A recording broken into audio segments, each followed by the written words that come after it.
পার্বত্য চট্টগ্রামের দুর্গম এলাকায় ভোটের বড় চ্যালেঞ্জ হচ্ছে দূরত্ব। অনেক স্থানে যেমন নির্বাচনী সরঞ্জাম পৌঁছায় হেলিকপ্টারে, তেমনি পাহাড় ডিঙিয়ে অনেক কেন্দ্রে যেতে হয় একদিন আগেই।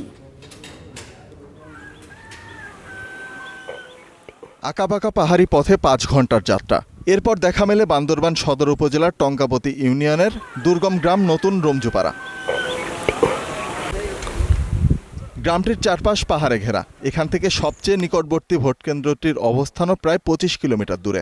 ভোটাধিকার প্রয়োগে এখানকার বাসিন্দারা তাই কেন্দ্রে রওনা হন ভোটের একদিন আগেই।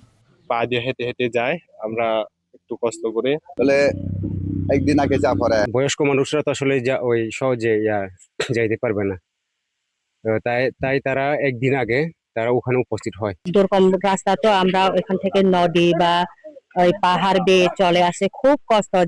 বান্দরবানের 7 উপজেলার 34টি ইউনিয়নের মধ্যে 25টিই দুর্গম এলাকায়। এর মধ্যে 458টি গ্রাম থেকে ভোট কেন্দ্রের দূরত্ব 25 থেকে 30 কিলোমিটার। তারা এমনি কোনো ভেহিকেল ইউজ করলে যেগুলা হচ্ছে নিষিদ্ধ না, ওগুলো ইউজ করলে সমস্যা নাই। তো এটা তাদের ভোট প্রদানে উৎসাহ প্রদানের জন্য আমাদের থেকে কোনো ইনিশিয়েটিভ নাই, নির্বাচন কমিশনের কোনো নির্দেশনা নাই। আয়তনের দিক থেকে দেশের বৃহত্তম জেলা রাঙামাটি। পাহাড়ি এই জনপদে ভোট উৎসবের আনন্দ ছাপিয়ে বড় চ্যালেঞ্জ কেন্দ্র পৌঁছানো। জেলার 20টি কেন্দ্র এতটাই দুর্গম যে সেখানে নির্বাচনী সরঞ্জাম পৌঁছাতে হয় হেলিকপ্টারে, তবে ভোটারদের যেতে হয় হেঁটে। ভোট উৎসবের আড়ালে এই জনপদের ভোটারদের ভোট দেয়া মানে এক একটি সংগ্রামের গল্প। ভোটাররা কতটা দুর্গম পথ হেঁটে গিয়ে 5 কিলোমিটার, 10 কিলোমিটার, 15 কিলোমিটার হেঁটে গিয়ে তারা ভোট দিতে যায়।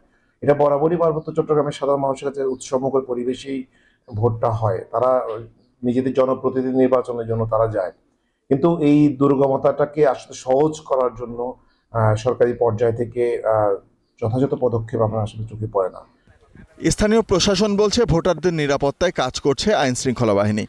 প্রত্যেকটা কেন্দ্রে স্ট্যাটিক ফোর্স থাকবে, কমপক্ষে 3 জন, সর্বোচ্চ 5 জন পর্যন্ত আমাদের স্ট্যাটিক ফোর্স ডেভেলপমেন্ট থাকবে। এছাড়া মোবাইল থাকবে, স্ট্রাইকিং থাকবে, আমাদের স্পেশাল স্ট্রাইকিং স্ট্যান্ড বাই পার্টিও আমাদের থাকবে। আমরা প্রতিনিয়ত গোয়েন্দা তথ্য সংগ্রহ করার জন্য আমাদের সাদা পোশাকের গোয়েন্দা নজরদারিও অব্যাহত থাকবে। একই চিত্র খাগড়াছড়িতেও। এখানকার নারায়ছড়ি, ফুইতাংছড়ি, শুকনাছড়ি সহ দুর্গম ভোট কেন্দ্রের নির্বাচনী সরঞ্জামের পাশাপাশি প্রিজাইডিং অফিসার ও পোলিং অফিসাররা যান হেলিকপ্টারে। দুর্গম এসব কেন্দ্রে যেতে ভোটারদের ভরসা নদী ও হাঁটাপথ। দুর্গম এসব অঞ্চলে নিরাপত্তা দিতে জোরদার করা হয়েছে সেনাবাহিনীর টহল। শোভন মাহমুদ খান, স্টার নিউজ।